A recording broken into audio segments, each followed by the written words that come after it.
And we are back here on the GSMC football podcast. And for the third part of the show, I'll give you my takeaways from Super Bowl Media Day. So, I think the biggest takeaway I had was the Chiefs are embracing being the villain.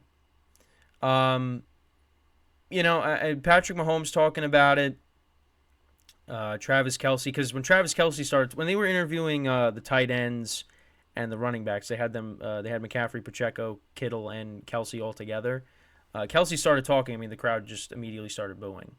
And Kelsey's like, "I'm ready to play right now." And then you had, Mahomes saying, 49ers Nation, I hear you. We're here, or whatever he said. It's just they and Mahomes even said like they like being the villain. And Chris Jones said, why does everybody hate us now all of a sudden?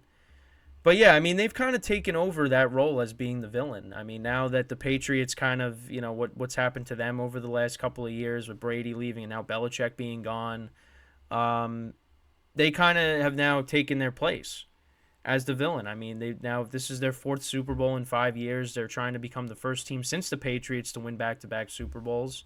And obviously, there's a lot of other things, surrounding the Chiefs that fans don't necessarily like. Again, the Taylor Swift coverage.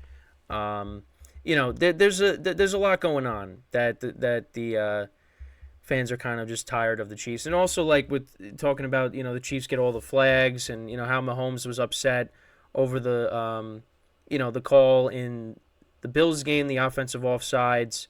Even though I'll be honest, now it was the right call, but I think also, can we also say that it had to do with Mahomes just being frustrated over what's been going on, at least during the regular season, because his receiver, I mean, again, they led the league in drops. I mean, of course that was gonna,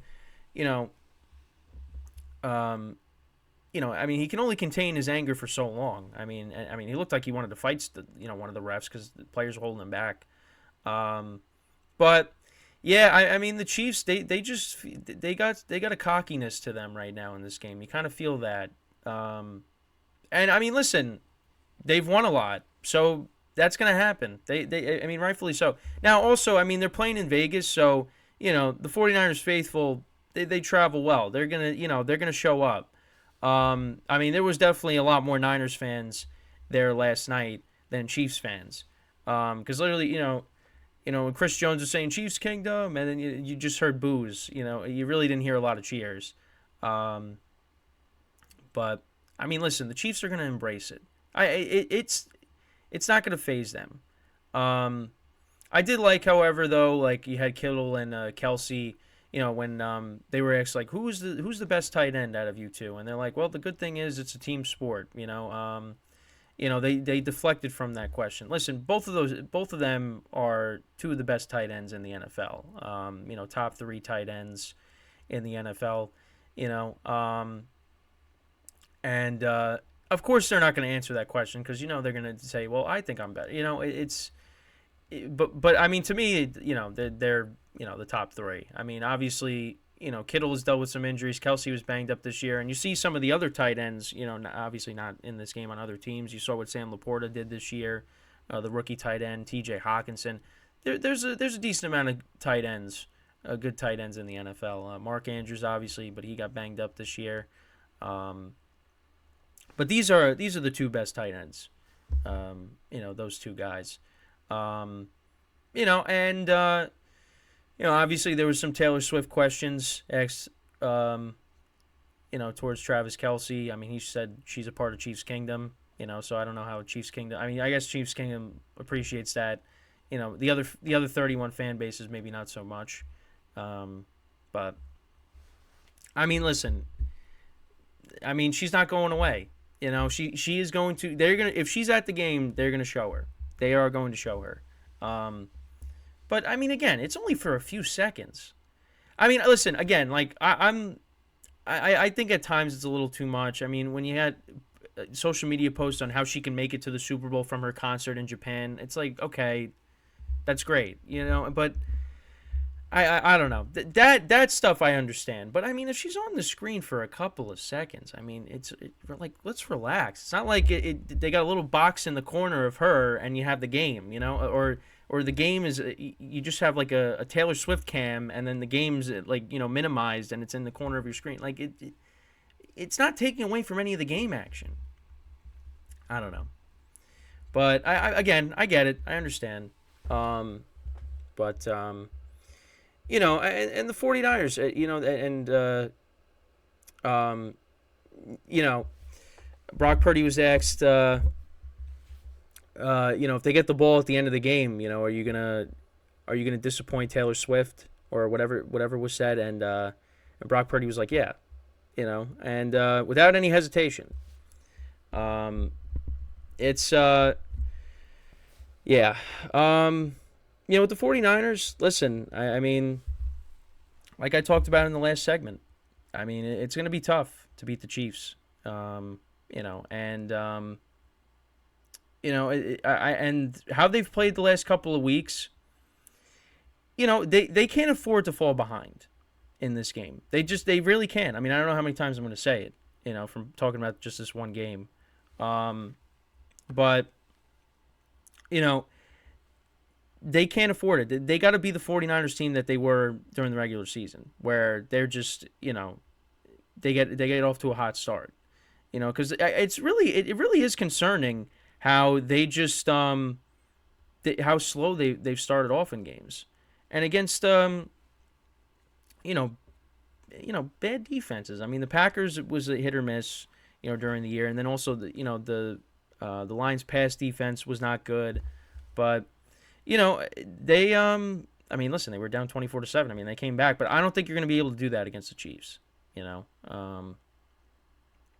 But we'll see we'll see what happens. But yeah, I mean, listen, and obviously, Mahomes, when they were cheering for Brock Purdy, he was, definitely, you saw that he was, showing Purdy a little bit of support there. Because again, it's been a journey for Brock Purdy. Being that last pick, being the third quarterback on the roster, and now you're at this point. I mean, it's two completely different paths. You had Mahomes sitting behind Alex Smith, for a year, and then he steps in as the starter, and then we know what happened after that. Brock Purdy kind of just got thrown in when Garoppolo got hurt, and now they're back. Now they're in the Super Bowl. They made it to the championship game. Now they're in the Super Bowl, and we'll see what happens in this game. But it doesn't get any easier. Now you're playing against one of the best defenses in the NFL this year. In the Kansas City Chiefs, you're gonna have to deal with Chris Jones coming at you, and obviously the secondary has been very good for the Chiefs. So yeah, I mean the 49ers are gonna have their hands full. But the good thing is they have a lot of playmakers. So.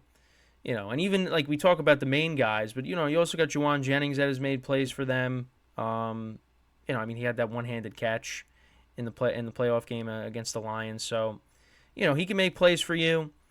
We'll see. We'll see. I mean, again, like we still got 3 more days after today to talk about this. But look, I'm excited for the game. I am. And, obviously media day, it gets you hyped up. Obviously when you had, the teams coming out for it, being announced, and, the crowd's getting hyped up and the Chiefs are getting booed. I mean, the Chiefs, again, you're not going to rattle the Chiefs. I don't think the 49ers are going to rattle the Chiefs, but, it's, they're gonna have to bring it. They really are if they're gonna want to beat them. But the biggest takeaway for me is just the fact that they are really embracing being the villain, and yeah, we should be terrified because I mean they could be on their way to winning another Super Bowl, and officially being a dynasty. I mean like I said, they are on the doorstep of being a dynasty. If they get it done this year, I mean, there's no question about it. I mean, you could definitely say they are one right now, but you get that third championship. And especially, making it to the Super Bowl again. Four out of the last 5 years. What else do they have to do? Nothing. They'd be a dynasty. You know, and what's crazy is now Eric Bieniemy, who left to go be the offensive coordinator for the Commanders, now with Dan Quinn being brought in and Cliff Kingsbury, Bieniemy's out.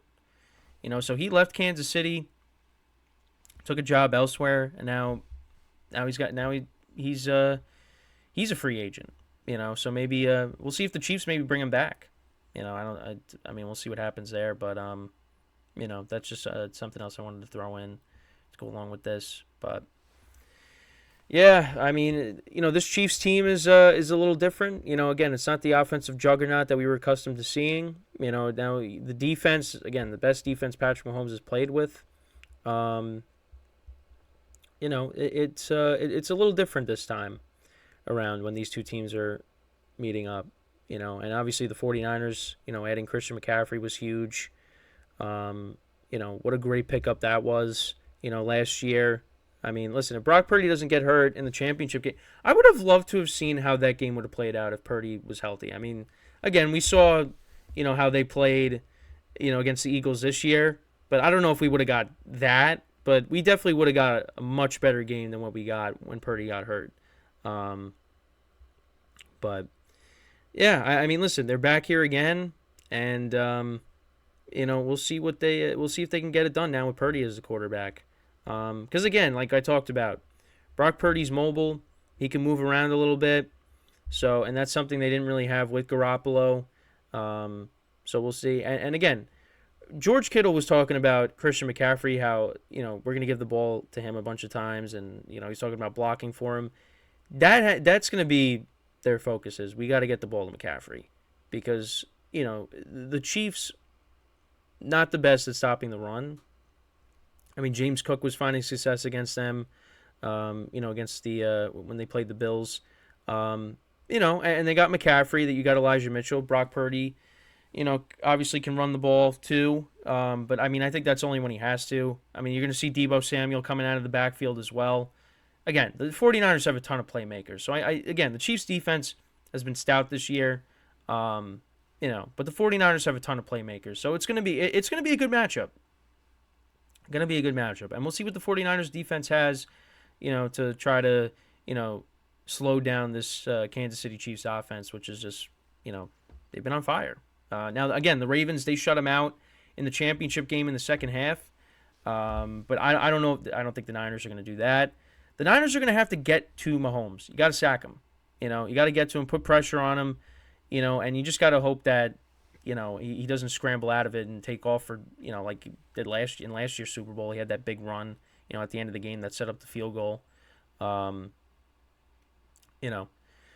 Again, we'll see what happens. Again, we got 3 more days to talk about this game. There's a lot of different angles you could take when discussing it, but yeah, so that's really my takeaways from the game, from Media Day, is the fact that the Chiefs are really just embracing being the villain.